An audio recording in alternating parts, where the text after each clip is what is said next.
입니다. 주님, 주님의 이름이 영원히 빛날 것입니다.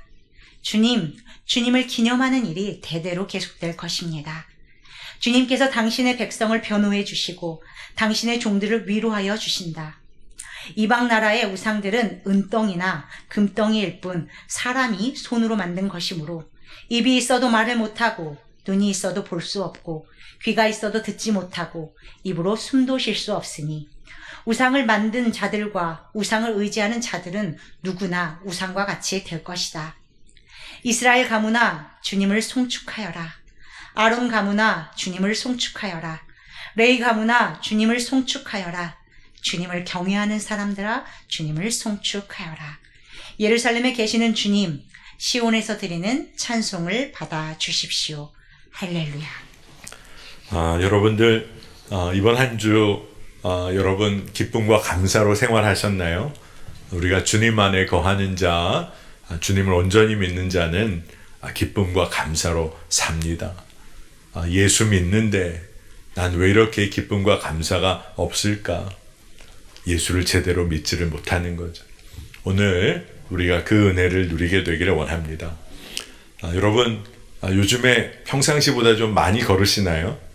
네, 우리 예수님과 함께 길을 걷다 우리가 좀 작정을 하고 걸음수도 한번 작정해보고, 물론 몸이 좀 불편하신 분들은 기도의 시간을 작정하고 매일 아침마다 여러분에게 나눠드리는 오늘 동행 묵상, 그리고 오늘 동행 기도라는 것이 있습니다.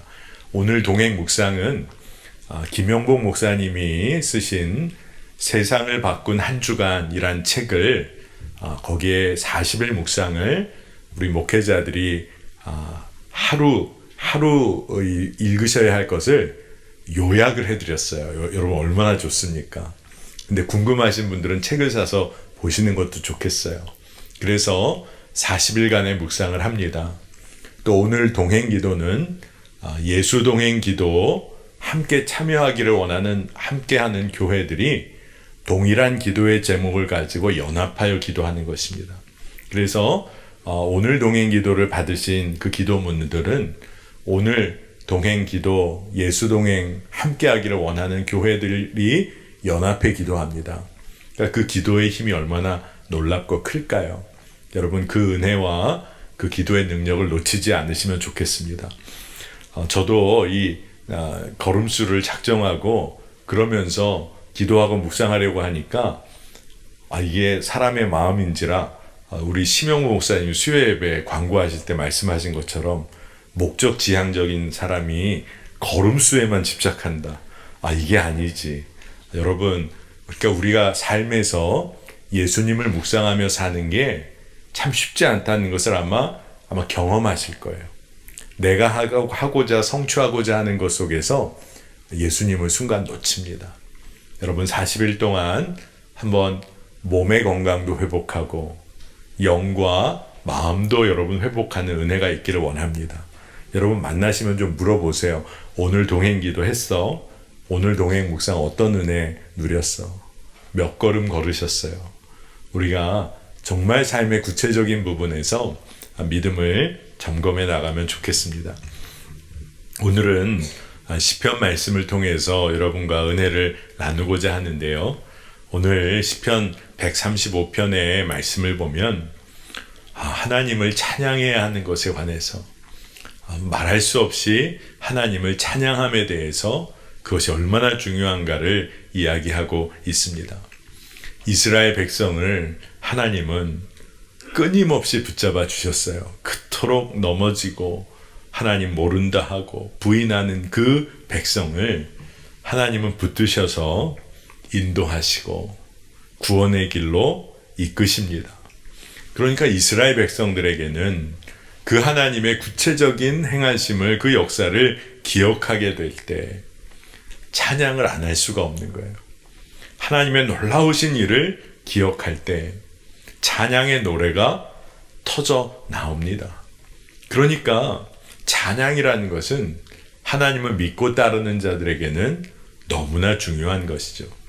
근데 여러분 오늘 시편 말씀을 보면서 깨닫게 되는 것이 우리가 찬양해야 할 분을 찬양해야 하겠구나. 우리가 높여드려야 할 분을 높여드려야 하겠구나. 우리의 삶에 하나님이 어떤 분이신가를 우리가 온전히 기억하고 경험하고 하나님을 찬양하며 살아가야겠다. 오늘 이 말씀을 여러분과 좀 나누려고 합니다. 여러분, 우리는 기쁨과 감사의 조건 때문에 찬양하는 것은 아닙니다. 우리의 삶이 우리가 늘 찬양하고 감사하는 삶을 산다고 할 때 사실 우리의 삶은 기쁨의 조건과 감사의 조건이 매일 매순간 차고 흘러 넘치는 것이 아니에요. 그러니까 우리의 삶에 조건을 가지고 찬양하려고 하면 늘 찬양하기가 어려울 것입니다. 그런데 우리와 늘 함께 하시는 하나님을 기억하고 그분을 의지한다면 우리는 늘 찬양할 수가 있습니다. 나와 늘 함께 하시는 하나님을 기억한다면 그 하나님의 성품으로 인하여 찬양하게 되는 거예요. 어떤 내 삶에 주어진 결과 때문에 그것 때문에 찬양하고 감사하는 게 아니라 하나님의 성품으로 인하여 하나님이 나와 늘 함께 하심으로 인해서 찬양을 하는 것입니다. 여러분, 우리가 살아오면서 여러분 어떤 일이 삶 가운데 일어났던 일 중에 잊혀지지 않는 기억이 있다면 여러분 주로 어떤 일이실까요? 내가 그 일만큼은 잊혀지지가 않는다. 아마 세상의 사람들은 내가 그렇게 나를 아프게 하고 상처 주고 그리고 나를 그토록 무시하고 그 일만큼은 잊지 못하겠다. 그래서 평생을 그 고통 가운데 사는 모습을 봅니다. 그런데 하나님의 자녀된 그리스도인들은 어떤 일이 잊혀지지 않을까요? 어떤 것이 마음속에 기억이 되어서 그 기억만큼은 잊을 수가 없는 게 뭘까요? 그것은 아무 조건 없이 사랑을 내가 받았고 아무 조건 없이 용서받고 이해받고 그리고 십자가로 인하여 하나님의 자녀된 삶을 살게 된 것. 잊혀질 수 없는 은혜의 사건이 우리 가운데 있는 것입니다. 그러니 하나님이 우리를 행하신 놀라운 일들이 많지만 기적과 또 너무나 놀라운 일들, 그런 것 때문에 우리가 기억하고 하나님을 찬양하게 되는 게 아니라 그 속에 담긴 하나님의 사랑, 그것을 우리가 기억하게 되는 것입니다. 그리고 찬양하게 되는 것이죠.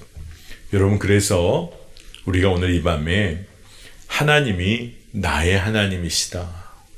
이게 너무나 분명해지면 삶이 달라지고 찬양이 터져 나오고 그리고 회복의 역사가 일어난다는 것을 우리가 오늘 이 밤에 경험하기를 원합니다. 우리가 하나님에 대해서 그리고 하나님을 믿는다 하지만 나의 하나님인가? 내가 정말로 경험하고 관계하는 하나님인가? 이게 너무나 중요하다는 것이죠. 여러분, 삶에서 마음이 눌리고 또 상황도 어렵고 또 주변 사람들의 이야기가 더 마음을 누르게 될 때 사람의 마음이 움츠러듭니다. 밖에 나가고도 싶지 않고 누군가를 만나기도 좀 두려워요. 또 그 사람이 뭐라고 할까? 그 사람이 또 이 일에 대해 물어보면 난 뭐라고 할까? 그러니까 점점 숨어들기도 합니다. 근데 여러분, 그런 경험이 있으세요? 마음이 그토록 어렵고 눌리는데 그냥 찬양을 틀어놨어요. 내 마음은 찬양하기가 어려워요. 근데 찬양을 듣다가 그 찬양을 따라서 고백하며 찬양을 하다 보니까 그냥 다른 게 아니라 마음에 조금 위로가 되고 평안이 오고, 그래서 하나님을 인정하며 정말 찬양하기 시작하니까 기도할 힘도 회복이 되고 말씀 앞에 다시 설 은혜도 다시 한번 붙잡게 되고 회복되는 경험을 여러분 아마 한 번쯤은 해보셨을 거예요. 기도를 도저히 할 수 없는 마음의 상황이에요. 하나님을 원망하고 싶을 정도로 이제 기도할 힘도 없는 것 같은데, 참 놀라운 영적인 비밀은 바로 그때 기도의 자리에 서서 다른 것 기도할 힘조차 없지만 하나님의 이름을 한번 부르며 하나님 앞에 무릎을 꿇었을 때 그때 다시금 일어날 힘이 부어지는 것을 경험합니다. 여러분, 하나님을 나의 하나님으로 붙잡고 시인하게 되면 삶의 변화의 역사가 일어나요. 근데 그 중에도 놀라운 것 중에 하나가 하나님을 찬양하는 것입니다. 오늘 금요성령 집회에 우리가 늘 금요일에 이렇게 집회로 예배로 모였을 때 우리가 함께 마음으로 찬양하는 시간을 충분히 갖는 이유가 있습니다. 하나님을 나의 하나님으로 인정하는 거예요. 하나님을 하나님의 자리에 높여드리는 거예요. 세상 가운데서 엉뚱한 것을 바라보며 살아왔던 우리가 주 예수 그리스도를 온전히 바라보며 찬양하고 그 주님을 인정하는 거예요. 여러분, 하나님께서는 유능한 많은 신들 중에서 더 유능하신 분이기 때문에 우리가 찬양하는 거 아닙니다. 여러 신들 가운데서 하나님이 탁월하시기 때문에 찬양하는 것 아닙니다. 하나님이 전지전능하시기 때문에 우리가 찬양하는 것 사실은 아닙니다. 여러분, 하나님을 왜 찬양할까요? 그 전지전능하신 분께서 그토록 연약하고 보잘것없는 나와 함께하고 계시기 때문에 찬양하는 거예요. 나의 고난의 삶 가운데 주님도 함께 그 고난을 짊어져 주시니까 그분이 너무나 놀라우신 분이신 거예요. 나의 모든 것을 품어주시는 임마누엘 주님이시기 때문에 우리가 찬양하는 것입니다. 그러니 오늘 시편 135편에서 하나님에 관해서 찬양할 때 하나님에 관하여 엄청난 정보를 가지고 있기 때문에 그런 것을 알고 찬양하는 그런 이야기가 아니라 나의 구체적인 삶 가운데 경험되어지는 하나님을 노래하고 있는 거예요. 시편 135편 14절에 주님께서 당신의 백성을 변호해 주시고 당신의 종들을 위로하여 주신다. 아멘. 여러분, 오늘 이 말씀을 꼭 마음에 새기시기를 원합니다. 주님께서 여러분을 변호해 주세요. 그리고 여러분을 위로해 주십니다. 여러분, 오늘 힘드신 일이 있으셨어요? 주님이 여러분을 위로하십니다. 억울한 일을 당하셨습니까? 주님이 여러분을 변호해 주세요. 주님께서 여러분과 함께 해 주십니다. 저는 이 말씀을 묵상할 때 주님께서 우리를 판단하시는데 판단해서 정죄하시고 그리고 죄를 물으시는 게 아니라 하나님이 우리를 판단하시는데 변호해 주신다는 거예요. 삶을 위로해 주신다는 거예요. 여러분, 진짜 좋은 변호사는 누굴까요? 변호 받는 사람의 삶의 형편을 잘 이해해 주면서 그것으로부터 변호를 시작하는 사람이리라 생각합니다. 근데 하나님께서는 우리의 연약한 부족함을 다 감싸주세요. 누군가로부터 우리가 싫은 소리를 듣게 되면 하나님은 뭐라고 하실까요? 그래, 그 애는 그렇지 않은 사람이야. 주님이 우리를 그렇게 변호해 주신다는 거예요. 말씀을 그렇게 해 주신다는 겁니다. 그의 종들을 위로해 주실 때 주님은 어떻게 위로해 주실까요? 진짜 이 말씀을 묵상할 때 깨닫게 되는 것이 위로를 해주세요. 우리를 위로해 주시는데 우리를 위로하시는 하나님이 그것으로 인하여 하나님이 기쁨을 얻으신다는 거예요. 여러분, 이게 참 놀라운 은혜입니다. 우리를 변호해 주시고 우리를 위로해 주시는 주의 역사가 놀라운데 하나님은 그 일 하시기를 기뻐하신다는 거예요. 여러분, 우리가 세상에서 누군가를 위로하고 변호해주고 챙겨주고 그 사람의 모든 삶의 형편을 붙잡아줘야 하는 일이 계속 끊임없이 일어나게만 된다. 아마 위로하다가 지칠지도 몰라요. 근데 하나님은 그 일이 하나님에게 기쁨이 되신다는 겁니다. 여러분, 그러니까 우리가 하나님의 자녀로서 조금 뻔뻔한 믿음을 갖는다면 하나님이 우리를 변호하시고 우리를 위해 마음 써주시고 동분서주 하시는 것이 하나님의 기쁨이심을 우리가 당당히 믿는 거예요. 하나님은 나를 위해 애쓰시고 힘을 쓰시고 변호하시고 위로하시고 모든 일 감당하시는데 하나님이 그것을 기뻐하신다. 이것을 내가 믿는 거예요. 여러분, 그것을 믿게 되면 어떨까요? 그 하나님으로 인하여 우리도 기쁨을 얻어요. 그리고 그 하나님과 깊은 친밀한 관계를 누리며 우리가 하나님을 찬양하게 되는 것입니다. 여러분, 그러니 하나님은 살아계신 분이세요. 여러분, 살아계신 하나님을 매일매일 경험하시기를 축복합니다. 그게 너무너무 중요한 거죠. 하나님이 그러기를 원하세요. 오늘 말씀에 계속되는 15절 이하에는 모든 세상의 우상들의, 이방 나라의 우상들에 관해, 열국의 우상들에 관해 이야기가 나오는데 그 특징들을 어떤 식으로 설명하냐 하면, 우상은 은덩이고 금덩이일 뿐이다. 은금이다. 사람이 사람의 손으로 만든 것이다. 너무 당연한 듯한 이야기가 오늘 시편에 나옵니다. 여러분, 우상이 사람이 만든 거예요. 손으로. 은덩이일 뿐이고 금덩이일 뿐이에요. 근데 우리가 우리 손으로 만든 것을 가지고 그 앞에서 그것에 의지하려고 해요.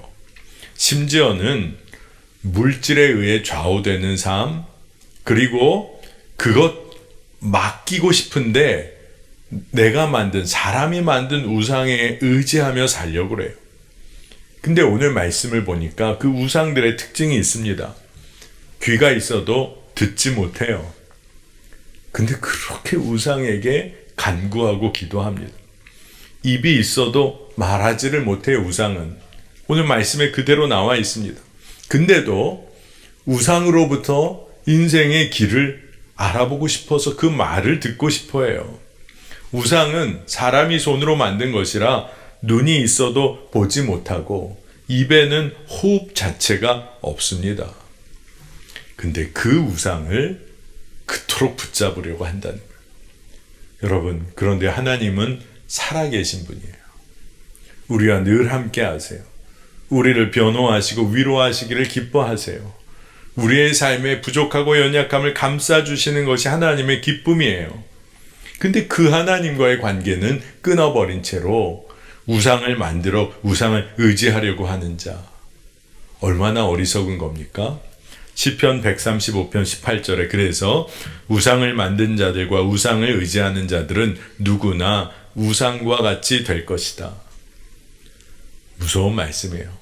여러분, 우상을 만들고 우상 의지하는 자들이 우상과 같이 될 것이다. 우상과 같이 된다는 건 무슨 말일까요? 우상과 같이 된다는 것. 말씀을 묵상하는데 그냥 마음을 치는 그런 깨달음이, 그래, 죽은 거구나.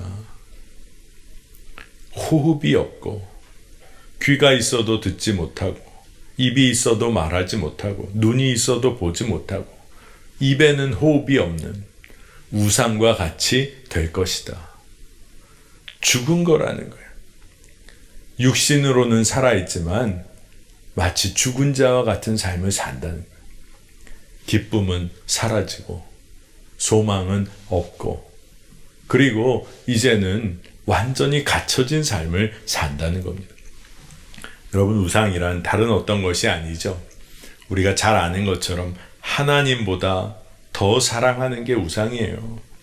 하나님 말씀에 순종하지 못하도록 우리를 가로막는 거, 마음을 그렇게 이끌어가는 거, 가로막는 거, 이게 우상이죠. 근데 이상할 정도로 우리는 그 우상에 갇혀 삽니다.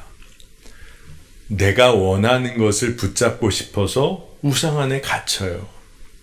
여러분, 이 땅에서 지옥을 맛보며 사는 삶이 다른 것이 아니에요. 우상 의지하며 사는 거예요.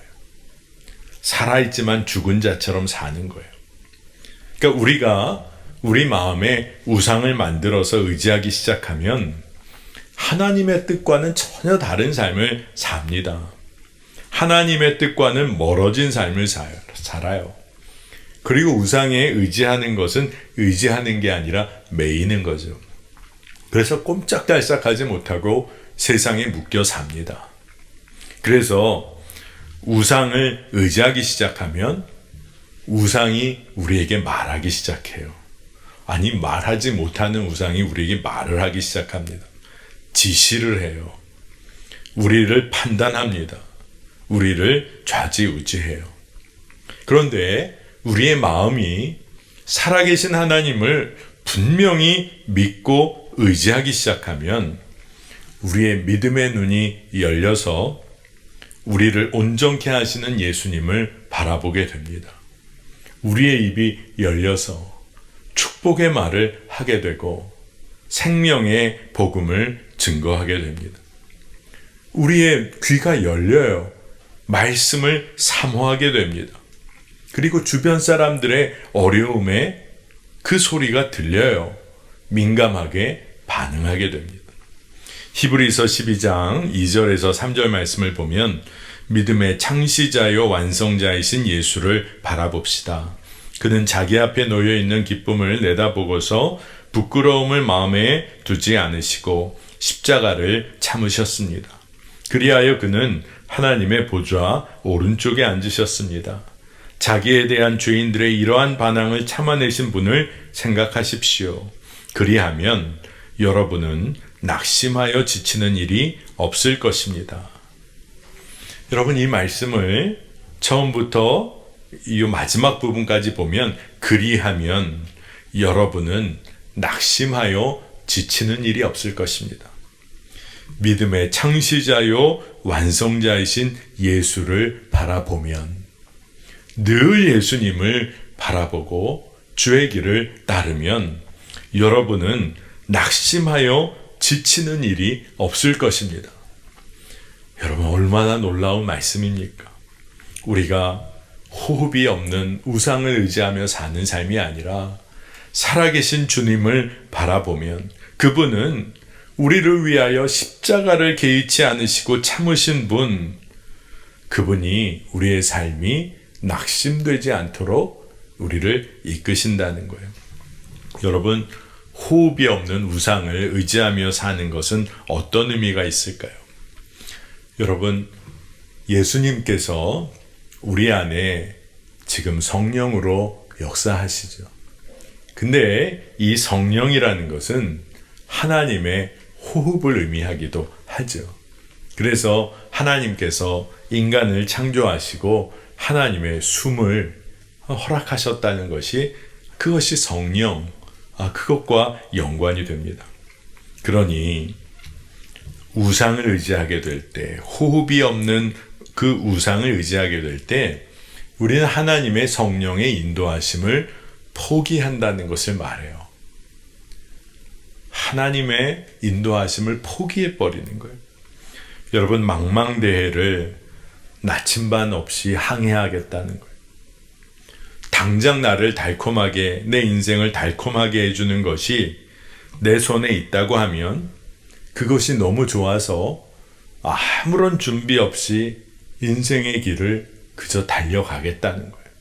어디로 가는지도 모르는 인생의 길을 지금 당장 주어진 거 좋아서 그냥 달려가겠다는 거예요. 어떻게 그 망망대해를 나침반 없이 항해를 할 수 있겠습니까? 지금 당장은 좋은 날인 것 같지만 비바람이 불고 풍랑이 일 때 어찌해야 할 바를 모르는 삶을 그저 살아가겠다는 거예요. 성령의 인도하심 없이 살겠다. 그것은 진짜 무모한 삶입니다. 1968년에 이그나티오스라는 대주교가 강연을 했는데 그 강연에 성령이 없으면 어떤 삶을 살게 되고 성령 안에 있으면 어떤 삶을 살게 되나를 아주 짤막하게 이야기하는 부분이 있는데 여러분에게 그대로 한번 읽어드릴게요. 한번 잘 들어보시기 바랍니다. 성령이 없으면 하나님은 멀리 계시고 그리스도는 과거에 머물고 복음은 죽은 문자이며 교회는 조직에 불과하고 권위는 굴림의 문제이며 선교는 선전일 뿐이고 예전은 환기작용에 불과하며 그리스도인의 삶은 노예 도덕일 뿐이다. 여러분, 성령이 없으면 그리스도도 복음도 교회도 권위도 선교도 예전도 예배도 그리스도인의 삶도 성령이 없으면 전혀 다른 의미로 우리의 삶에 그렇게 작용하게 된다는 겁니다.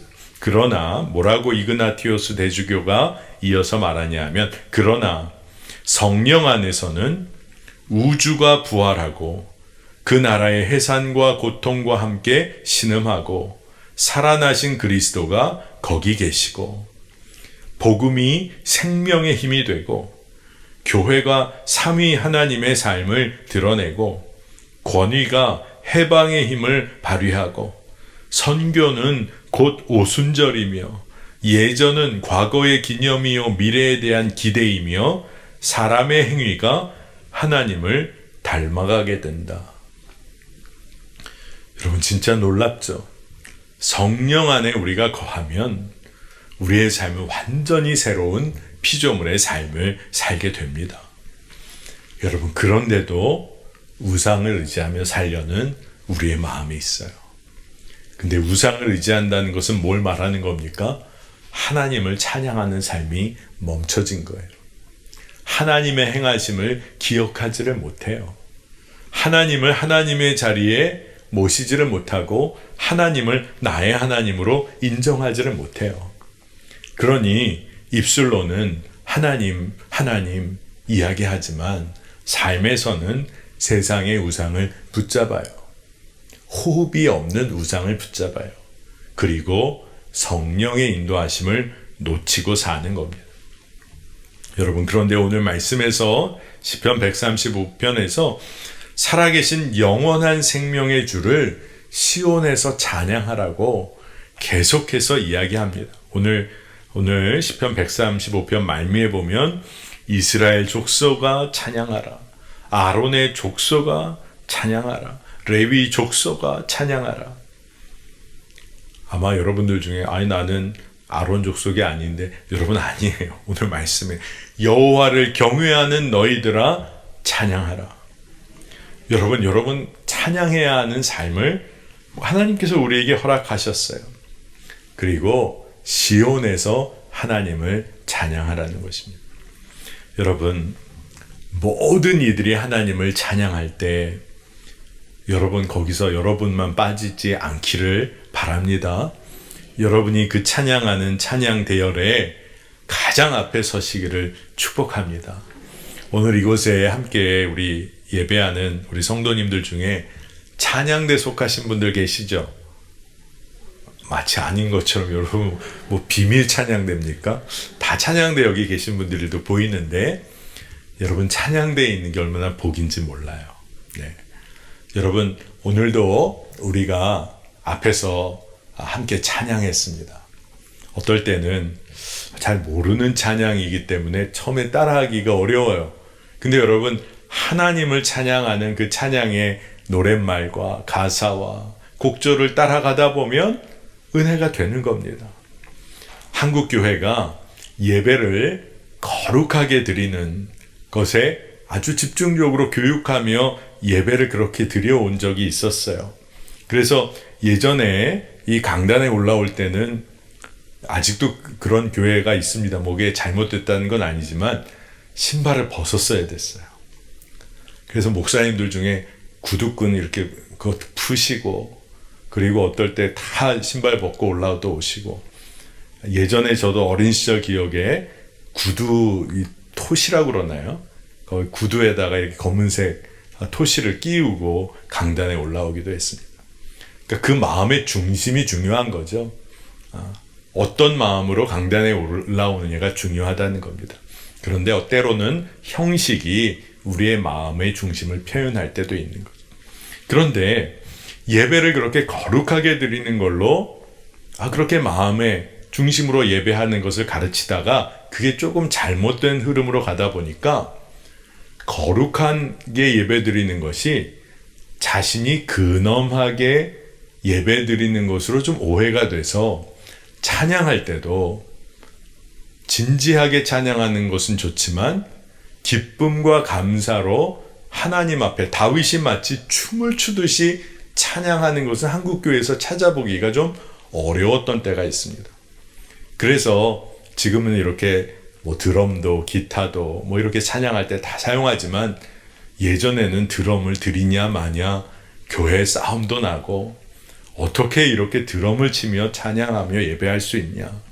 그러다 보니까요, 저희 교회도 제가 앞에서 이렇게 예배 드릴 때 보면 조금은 찬양할 때 좀 부담스러워 하시는 분이 계세요. 이 손을 들어야 될지 말아야 할지. 마음은 간절한데 좀 어색한 거예요. 그러니까 그 어색한 게 나쁘다는 건 아닙니다. 마음의 중심으로 찬양하면 돼요. 근데 마음의 중심에 성령께서 감동을 주셔서 때로는 하나님 앞에 표현하며 찬양하는 것을 스스로 막 억누를 때가 있어요. 그러지는 않으면 좋겠다는 거예요. 그러니까 오늘 이 시편 135편에서 한 사람도 빠짐없이 함께 찬양하라. 오늘 이 시편의 말씀은 그러니까 그냥 율법적으로 다 모여 찬양하라는 게 아니라 마음의 중심으로 우리의 삶으로 찬양하라는 거예요. 여러분, 그 기쁨을 어떻게 표현할 수 있을까요? 여러분, 국가 대항전, 한일전과 같은 축구 경기에서 극적인 역전골이 아마 이 동네 갑자기 막 들썩거릴 것입니다. 아마 예전에 우리나라에서 월드컵이 열렸을 때 엄청났었죠. 그때 막 사람들이 열광적이었습니다.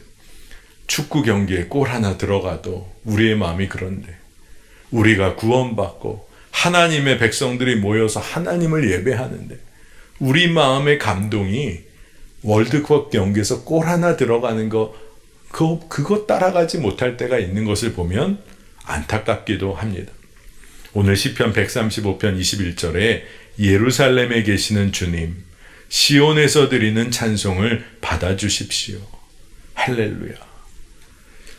이 짧은 구절이 얼마나 마음에 간절한 내용이었을까 상상해 봅니다. 여러분, 시온은 이스라엘 백성에게는 굉장히 중요한 곳이죠. 고난과 눈물의 자리이기도 하고, 그러나 결국 영광의 자리로 회복될 곳이에요. 그리고 시온만 생각하면 언젠가는 꼭 돌아가서 회복을 선포해야 할 곳, 하나님의 언약이 회복되고 선포되고 예배가 온전히 드려질 곳, 시온. 그 시온에서 찬양한다는 것은 하나님이 이루실 일을 인정하고 찬양한다는 거예요. 시온에서 찬양한다는 것은 하나님만을 바라보고 하나님 안에 거하겠다는 거예요. 죽음의 영, 우리의 마음을 마비시키는 우상을 이제는 만들지도 않고 의지하지도 않고 시온에서 찬양하라. 이게 우리가 살 길이에요. 여러분, 오늘 우리가 이 문제 앞에 하나님의 인도하심을 받기를 바랍니다. 우리의 마음을 마비시켜버리는 삶의 영역이 어디에 있을까? 이상하게 그 문제 앞에서 자꾸 하나님 아니라 세상 의지하려고 했던 곳이 어딜까? 잘 살펴야겠습니다. 예전에 순회선교단에서 운영하는 복음학교에 참가했던 한 성도의 간증을 제가 들었던 적이 있어요. 이분이 평소에 직장에서 아주 성실했고 가정적이었고 교회도 참 열심히 다니는 분이었는데 본인이 참 정직하고 성실하게 살았다고 여겼던 분이에요. 남의 돈을 훔친 적도 없고 속인 적도 없고 남의 아내를 탐한 적도 없고 아들에게도 늘 떳떳하게 이 아버지는 정직한 삶을 사회에서 열심히 살아간다. 그래서 늘 말하기를 아버지가 할머니 정말 섬기는 것처럼, 아버지가 나의 어머니를 섬기는 것처럼 너도 이 다음에 네 어머니 섬겨야 한다. 아버지처럼만 하면 된다. 이렇게 말할 정도로 당당히 살았던 사람이에요. 그런데 어느 날 이 성도님의 아내와 아들이 복음학교라는 곳에 다녀왔다는 겁니다. 근데 하나밖에 없는 아들이 복음학교에 다녀와서 인생의 목표가 바뀌었다고 하면서 아버지에게 뭐라고 얘기를 했냐 하면, 아버지, 제가 선교사로 헌신하겠습니다. 허락해 주세요. 근데 아들이 그 당시에 대학원을 막 졸업하고 유학을 준비하고 있던 중이었다는 거예요. 이 성도님이 평소에 믿음 생활 열심히 하고 거룩하게 모든 것 한다고 그렇게 앞장서셨던 분인데, 아들이 선교사 나가겠다, 준비하겠다 그랬더니 당황을 해서 그래, 잘했다, 훌륭하다 이 말이 차마 안 떨어지는 겁니다. 그래서 그분 말은 버벅거리게 됐다는 거예요. 안 된다고는 막 차마 순간 말을 못 하겠는데 꼭 그렇게 해야만 하겠냐.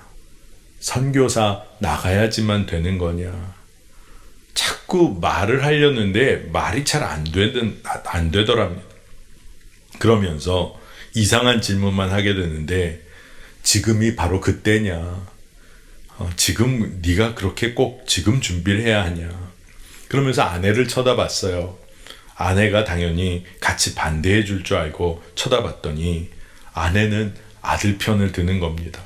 그래서 정말 걱정이 너무 많아졌다는 거예요. 그러면서 같이 생활을 하는데 더 난감한 게, 툭하면 아내와 아들이 자기들은 죽었다고 자꾸 말하는 거예요. 자기들은 죽었다. 예수님과 함께 십자가에서 죽었다는 의미죠. 그래서 이 남편이 도대체 뭐가 죽었다는지를 이해할 수가 없어서 난 살아있다고 자꾸 얘기를 했대요. 당신들은 죽었다고, 난 살아있다. 그런데 이 성도님 간증이 참 특별한 게, 본인이 그냥 솔직히 다 그렇게 이야기를 하셨어요. 살아있는 사람인 내가 죽은 시체들과 함께 살려니까 너무 힘들었습니다. 아유, 아내와 아들은 다 자꾸 죽었다는 거죠. 그래서 집안의 시체들을 다시 살려보려고 애쓰기를 시작했다는 거예요. 근데 하지만 마음대로 되지 않았다는 겁니다. 그러다가 어느 순간에 아내와 아들이 정말 예수를 제대로 믿는 것이고, 나만 변화되는 것은 변화되면 되는 게 아닐까 하는 생각이 갑자기 들었다는 거예요. 그러다가 고민하다가 결단을 해서 자기도 아내와 아들이 다녀왔다는 복음학교라는 곳에 좀 다녀오면 해답을 찾을 수 있지 않을까. 그래서 그렇게 마음을 먹었다는 거죠. 그리고 아내에게 물었답니다. 그곳에서 5박 6일 지내려면 어떻게 하면 가장 잘 지낼 수 있어? 그랬더니 아내가 밥 많이 먹으면서 거기서 시키는 대로만 하면 돼. 그래서 그 이야기를 듣고 보니까 자신이 더 없어졌다는 거예요. 이분이 사실은 자기는 군대도 가본 일이 없고 사람들하고 합숙하면서 먹고 자는 일을 해본 적이 없는데 5박 6일 살다 보면 나 정말 죽을지도 몰라. 그랬더니 아내가 기다렸다는 듯이 확실하게 죽으세요. 그러더라는 거예요. 그래서 이 남편 되는 성도님이 얼마나 서운했는지 몰랐다고 합니다. 그때까지만 해도 이분이 하나님을 믿는다고는 했지만 세상 속에서는 하나님 말씀대로 절대 살 수는 없지. 다 그렇게 살 수는 없지. 그런 마음으로 믿음 생활을 하셨다는 거예요. 그래, 하나님을 믿지만 교회 밖에서 어떻게 다 그렇게 살아. 믿음 따로 삶 따로 그렇게 살아왔다는 거예요. 근데 복음학교에서 관념적으로만 알았던 예수님을 진짜 믿게 된 거예요. 예수의 죽음이 자신의 삶의 어떤 의미고, 자기도 세례받을 때 예수님과 함께 십자가에서 죽고 예수 그리스도와 연합하여 사는 진리의 복음을 붙잡게 됐어요. 갈라디아서 2장 20절 말씀처럼 내가 그리스도와 함께 십자가에 못 박혔나니 그런즉 이제는 내가 산 것이 아니요 오직 내 안에 그리스도께서 사신 것이라. 이 말씀이 실제가 되어 마음에 심겨진 거예요. 그래서 이제 내가 육체 가운데 사는 것은 나를 사랑하사 나를 위하여 자기 몸을 버리신 하나님의 아들을 믿는 믿음 안에서 사는 것이라. 이게 너무나 분명히 이해되어지고 그리고 그 믿음으로 사는 기쁨을 알게 되었다는 겁니다. 그래서 죽은 척하며 사는 자가 아니라 정말 죽은 자로 새 생명으로 사는 기쁨을 누리고 하나님을 찬양하고 그리고 집으로 돌아와서 아들에게 이야기를 했다는 거예요. 아들아, 네가 선교사 나가겠다고 할 때 기쁘게 대답해 주지 못해서 정말 미안했다. 하나님이 너를 분명히 도와주시겠지만 나도 너의 후원자가 되어줄게. 그러며 꼭 껴안아 줬다는 거예요. 주님 다시 오시는 그날까지 선교사님들을 돕는 자가 되든지 아니면 제 아내와 더불어 선교사가 되어 주님이 보내시는 그곳에 가든지 또 세상 땅끝에서 죽어 하늘 복판에서 주님 만나기를 기대하는 삶을 살게 되었습니다. 그런 믿음의 고백을 하셨어요.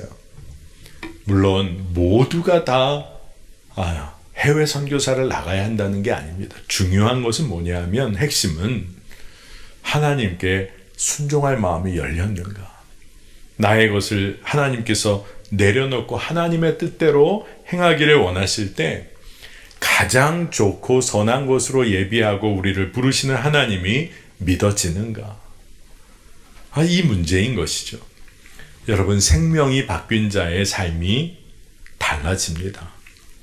세상의 우상 의지하고 호흡이 없는 우상을 따라 사는 삶 아니라 하나님을 의지하면 삶이 달라져요. 여러분, 그러니까 오늘 한번 생각해 봐야겠습니다.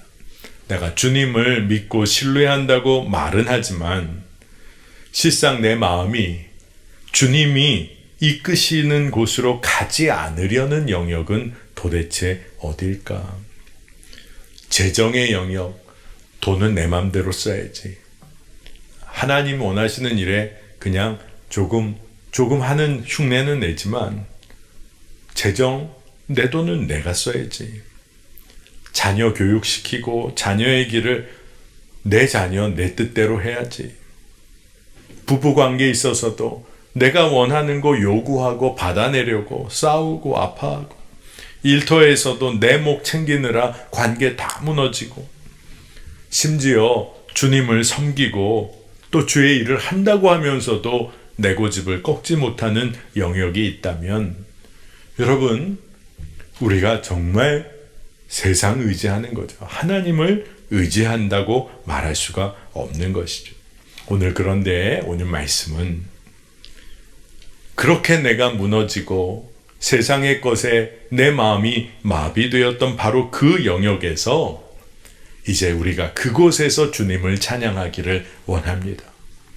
내가 늘 무너졌던 그곳에서 하나님을 하나님으로 인정함으로써 우리의 찬양이 바로 그곳에서 터져 나오는 거예요. 재정에서 무너졌던 바로 그 자리에서 재정은 하나님이 책임지신다는 게 믿어지고 하나님을 찬양하는 찬양이 터져 나오길 원합니다. 자녀 문제로 아파했던, 그래서 더 속상해서 내 뜻대로 어떻게 자녀를 붙잡으려 했던 그 삶에서 내 자녀 하나님이 선물로 주셨으니 하나님이 책임지신다고 믿고 하나님을 찬양하게 되는 것. 내 자녀의 삶, 내 자녀가 아니라 하나님의 당신의 자녀인 줄 믿고 하나님께 맡겨드립니다. 그리고 나니까 찬양이 터져 나오는 거예요. 부부의 관계도 주님이 언약 가운데 세우시고 부부 사이에 중재자가 되어주시고 화해자가 되어주셔서 우리의 양손을 붙잡아주고 계시니까. 하나님이 남편과 아내의 손을 붙잡고 계시니까. 부부끼리는 서로 손을 놓는 일이 있어도 주님이 그 사이에서 양쪽 손을 잡고 계시니까. 그곳에서 회복이 다시 일어나 하나님을 찬양하게 되는 역사가 있을 줄을 믿습니다. 그러니 오늘 여러분, 우리가 회복이 일어날 바로 시온, 영원히 하나님을 찬양할 바로 그 시온에서 하나님을 찬양해야 합니다. 하나님이 영광 받으셔야 할 삶의 모든 곳에서 우리가 하나님을 하나님으로 인정하고 찬양하면 삶은 바뀝니다. 여러분, 이 놀라운 은혜를 오늘 꼭 누리게 되시기를 축복하는데, 여러분 오늘 기도할 때 하나님이 여러분의 마음을 터치해 주시고 굳은 마음을 부드럽게 하시고 기도의 제목을 완전히 바꾸어 주실 줄을 믿습니다. 이 시간에 우리 함께 찬양하고 그리고 기도하겠습니다.